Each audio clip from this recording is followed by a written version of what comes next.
नमस्कार जय जगन्नाथ सांग माने मिश्र फैमिली लाइफ को आपण मानक स्वागत। आज मुझे आपण मान संगे चिकेन एक दमदार और यूनिक रेसिपी शेयर करी जहाँ आप भात और रुटी उभय सांगे खाईपर। जदि रेसिपी भल लगे तेज चैनल को लाइक एंड सब्सक्राइब करने पाखे बेल बटन को प्रेस कर ऑल नोटिफिकेशन ऑन करने जहाँद्वारा कि आप नुआ नुआ टेस्टी आउ यूनिक रेसिपीर अपडेट पाइपर। एवं चलतु आम रेसिपी की स्टार्ट करवा कि पूर्व जानी ना आमर ये रेसिपी कौन सब सामग्री आवश्यकता रही। एठारे मु 1.5 किलो चिकेन को छोट छोट पीस करी काटी नहीं। 1.5 किलो चिकेन पाई आमको दरकार 2 चमच बड़ अदा रसुण पेस्ट, सोरिष तेल, 4 ରୁ 5ଟି मीडियम साइज प्याज को मु छोट छोट करी काटी नहीं। 2टी टमाटो, दही, 3टी बड़ साइज आलू को मु क्यूब साइज काटी नहीं। लुण, हलदी, चिकेन मसला, गरम मसला, लंका गुंड, एठारे मु काश्मीर चिली नहीं, धनिया गुंड, कस्तूरी मेथी एवं सुखा गरम मसला। एबे आमे चिकेन को नबा। चिकेन रे 200 ग्राम दही, गोटे बड़ चामच हलदी, स्वाद अनुसार लुण, गोटे बड़ चामच काश्मीरी रेड चिली पाउडर को ऐड करवा। काश्मीरी रेड चिली पाउडर द्वारा राग आसू कि न आसू किंतु कलर बहुत बढ़िया आसी थाए। एबे आमे ए सब को गोलाई नबा। ए सब को गोलाई सारिबा परे आमे जेपरी दही आउ चिकेन मिसिबा पर्यंत गोलेबा जहाँद्वारा कि चिकेन तरकार टेस्ट बहुत बढ़िया आसो। किछि समय गोलेला परे आमे याको मैरिनेट करबा को छाड़ी देबा। एपटे आमे गैस ऑन करी गोटे कड़ाई बसैबा। कड़ाईटी गरम होगा पर्यंत अपेक्षा करवा। कड़ाई गरम हो सारा पर से आमे सोरिष तेल ऐड करवा। सोरिष तेल टी गरम होगापाई छाड़ीदेवा जेपरिक से बांफ बाहर, कारण सोरिष तेल जिते अधिक गरम हो तार कड़ा बास्नाटी से बाहरी जीव। एबे आमर तेल गरम हो जाए आमे से काटी रखि आलू को ऐड करवा। तेल रे आलू को गोलाई देला परे मु एठी अध चामच लुण ऐड करुछि। लुण द्वारा आलूटी जल्दी सिझी जाए और भाजी हो जाए। एथर आमे लुण आलू को भल भाव गोलाई दे किछि समय भाजिबा एवं कड़ाईटी की घोड़ाई देबा। 2 मिनिट पर घोड़नी काढ़ा द्वारा देखा जे आलूटी आमर सब सिझी जाइए। एबे हाई फ्लेम रे आमे आको किछि समय लाइट ब्राउन होगा पर्यंत भाजिबा। देखंतु आलूटी आमर लाइट ब्राउन हो जाइए। एबे मो याको काढ़ी नेबी। आलूटी काढ़ी नेला परे आमर किछि तेल बळीजिव किंतु सेतिकी तेल तो आमर तरकारी पई हेबनी, तेणु मु आउ किछि तेल ऐड करूछि।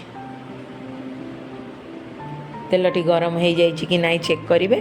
तेलटी गरम हो जावा परे सेथिरे गोटा गरम मसला ऐड करेंगे एवं ताकू टिके भाजी नेबे। मसला सब लाइट ब्राउन कलर हैला पर्यंत भाजिबे। मसला भाजी हो जाइबा परे सेथिरे ऐड करेंगे कटिकी रखिथिबा पियाज। मु एबे पियाज ऐड करि नेउछि।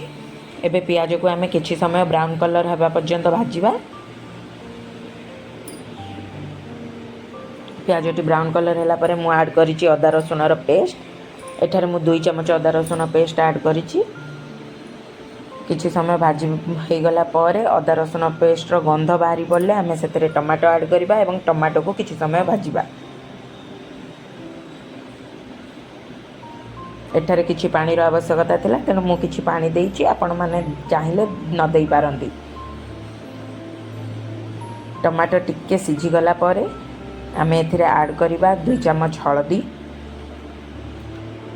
2 चमच चिकेन मसला, गोटे बड़ चामच काश्मीरी लंका गुंड, कस्तूरी मेथी, अध चामच धनिया पाउडर एवं स्वाद अनुसार लुण। धनिया पाउडर टी एथिरे संपूर्ण ऑप्शनल, आपण चाहिले स्किप करि पारंती। एबे याको भल भाव गोलाई नेबा एवं भाजिबा। किछि समय व्यवधान रे पानी देई देई भाजिबे जहाँद्वारा कि मसलार कंचा गंधटी बाहरी जीव।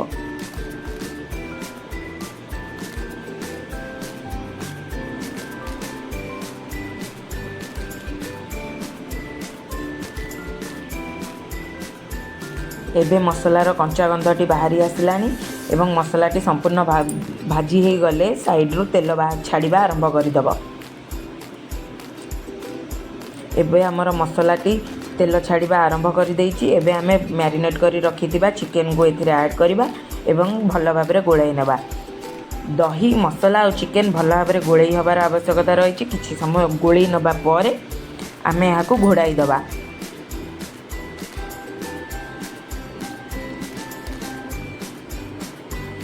କିଛି ସମୟ ପରେ ଘୋଡ଼ଣି କାଢ଼ିବା ଦ୍ୱାରା ଦେଖିବା ଚିକେନ୍ ଏବେ ଆମର ପାଣି ଛାଡ଼ିବା ଆରମ୍ଭ କରିଦେଇଛି। ଏଥିରେ ମୁଁ ଆଳୁକୁ ଦେଇ ଦେଉଛି, କାରଣ ଆମର ନୂଆ ଆଳୁ, ତେଣୁ ଆଉ ଟିକେ ଭାଜି ହେବାର ଆବଶ୍ୟକତା ରହିଛି। ଏବେ ଆମେ ଚିକେନ୍ ପୁରା ଭଲ ଭାବରେ ହେଇଯିବା ପରେ ଅଳ୍ପ ପାଣି ଦେଇ ଗୋଳେଇ ନେବା ଏବଂ ଗରମ ମସଲା ଦେଇ ଗ୍ୟାସ୍ ବନ୍ଦ କରିଦେବେ ଏବଂ ଏହାକୁ ଗରମ ଗରମ ବାଢ଼ି ରୁଟି ଏବଂ ଭାତ ସହିତ ଏହାର ମଜା ନେବେ। ଯଦି ଆପଣଙ୍କୁ ରେସିପିଟି ଭଲ ଲାଗିଲା ତେବେ ଘରେ ଟ୍ରାଏ କରନ୍ତୁ ଏବଂ ବହୁ ମାତ୍ରାରେ ଏହାକୁ ସେୟାର କରନ୍ତୁ। ରହୁଛି, ଗୁଡ୍ ନାଇଟ୍।